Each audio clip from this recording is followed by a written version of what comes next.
Hey guys, welcome back to another episode of Bad Movie Night. My name's Chris, and tonight I checked out the new upcoming Shudder original movie, Hunted.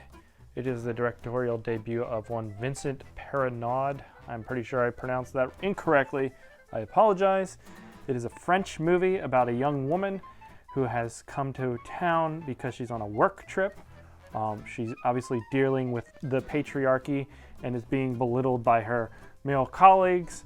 And she goes to a bar to unwind, runs into a guy, kind of hits it off. Then the night takes a turn and hijinks ensue. It becomes kind of like a rape revenge movie. There is no rape scene in this movie, but it does feel and play out like one of those kind of movies.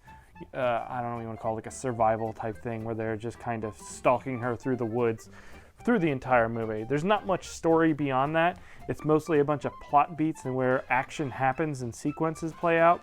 It's also kind of influenced by the Little Red Riding Hood fable. It brings in a bunch of imagery and some of the themes from that fable into this thing. So there's some positives to this movie. I think it looks really great. I think probably most people will enjoy this movie, at least casual horror viewers. I think will have a good time because the pacing is pretty good. It doesn't really let up too much. There's constant action for the most part. And there's like a very violent kill sequence that was effective. And the rest of the time, there's a decent amount of gore and violence and stuff like that. I think it would keep most people entertained. I didn't really like this movie very much, but there is a lot of positives to it. Like I said, it looks really great. The woods is captured really well. It doesn't really get boring. I thought the performance of the lead actress was really good. The performance of the antagonist, I think he's a good actor. I don't think this is the right role for him. I could see it.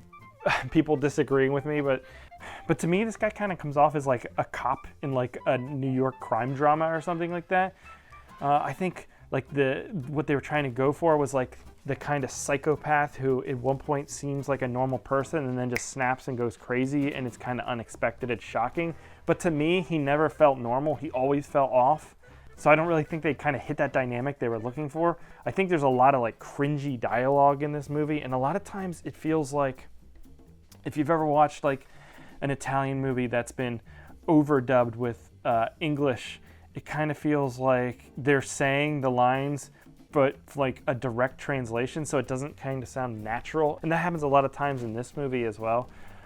So what bugged me about this movie was they take this victimized woman, and her arc is that she's supposed to become like the aggressor. The whole movie's about her being hunted. She's the prey, the title of the movie. And at one point, she snaps and becomes the hunter. And I think that's a great angle to take. But they keep kind of undermining it because every single sequence in this movie, for the most part, the agency is kind of taken away from her. Meaning, like, it's not her that saves the day most of the time. It's something else. Whether it's like a random animal or another person or some kind of thing, like at the last moment kind of saving her, which kind of started to bug me because it completely undermined her character arc. I wanted her to become the empowered person she's meant to be and ultimately succeed because of her own abilities and not have to rely on, you know, whatever other person, animal, or whatever kind of thing coming at the last moment to save her. It just kept bugging me. And outside of that, because of all these random occurrences that keep happening that save her, it starts to introduce a bunch of weird plot holes and things. Questionable characters show up and then kind of disappear. It all starts to add up. By the end of the movie, there's sequences they throw in here that to me were kind of laughable, and where the movie ends up doesn't really make much sense to me of why it had to go that way. I'm going to get into spoilers. I know I'm speaking kind of cryptic, but I don't really want to give away the movie because it's not out yet. But I am going to get into spoilers here in a moment. I will say this movie plays out like a rape and revenge movie, but is not in any way exploitative, which is a good thing. I don't really need the 10-minute rape scene.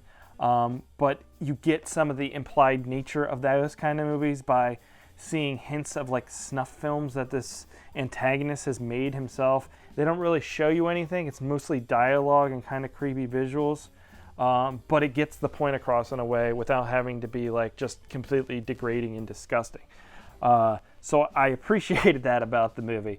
And like I said, there's definitely positives. It's well shot. It's well paced. I think most people will probably like the lead actor. He didn't really work for me. And I think a lot of people will like this movie. There's a really, really violent kill sequence. It's not necessarily gory, but what they did and the kind of sound design and like just the nature of it was very, effective to me. So yeah, this movie is out on Thursday, the 14th on Shudder. So let's get into some spoilers. So this movie does kind of talk about like toxic masculinity, or I think it thinks it does, insofar as like our antagonist is a very toxic, masculine, strong man, and he even belittles a weaker beta male type character.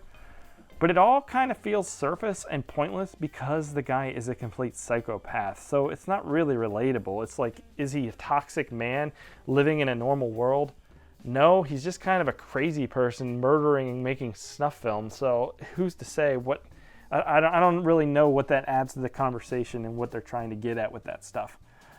The other thing is like so many plot holes in this movie where they're talking about like at one point they're pouring gasoline on a car to hide their tracks after they just went to a gas station and murdered someone and left his body and his boot print. Like there's so many little details where it's weird when they focus on it at one point, like we need to hide our tracks, when you clearly haven't been doing that any other time and you would have been caught so many times that this is how you behave. If they didn't put in that scene, I wouldn't have cared. But because they specifically tried to cover their tracks the one time randomly, it makes all those other sequences that are unbelievable kind of pointed out as being like, why wouldn't you have covered your tracks there? I don't know. There's a bunch of imagery in this movie. I think it's supposed to be like symbolism, but some of it's hit and miss for me. Like a deer comes out and lays down next to her and she puts her head on it. And I guess that's just to symbolize that she's the prey, like a deer is prey. And later a crow attacks the antagonist and things like that. This movie does become repetitive a lot of times. It feels like every sequence is this woman being caught and then somehow making a narrow escape. Repeat, repeat, repeat, until a moment where it flicks the switch and she decides she's no longer going to be the victim. She's going to be the hunter, which was great. And I love that moment. And that's where the movie goes completely stupid, though. It goes into a weird paintball sequence outside in the middle of the woods where all of a sudden they're running around and there's fog everywhere, but these people are playing paintball completely ignore the fact that these two people are running around all covered in blood. She gets paintballed in the face, and the movie goes completely stupid and off the rails. The movie Revenge didn't go stupid, but it did become heightened in a way that was fun. But the rest of this movie felt like it was trying to be gritty and real and gross and violent. And when it turned like that, it became comical and weird. The movie ends back up where it started in this under construction neighborhood. There's a fight sequence in this house where they're just like WWE wrestling each other, wrestling around. And it's so over the top, it feels like a completely different movie at that point. At least that's how I felt. So yeah, overall I wasn't that big of a fan, but I could understand why a lot of people would like this movie. Definitely is positives to it. Hunted, it is out on the 14th on Shudder. If you have a subscription, I think it is maybe worth checking out. Get a little bit into it because I think the opening is really interesting. And then, yeah, let me know what you think, and I will catch you here next time. Goodbye.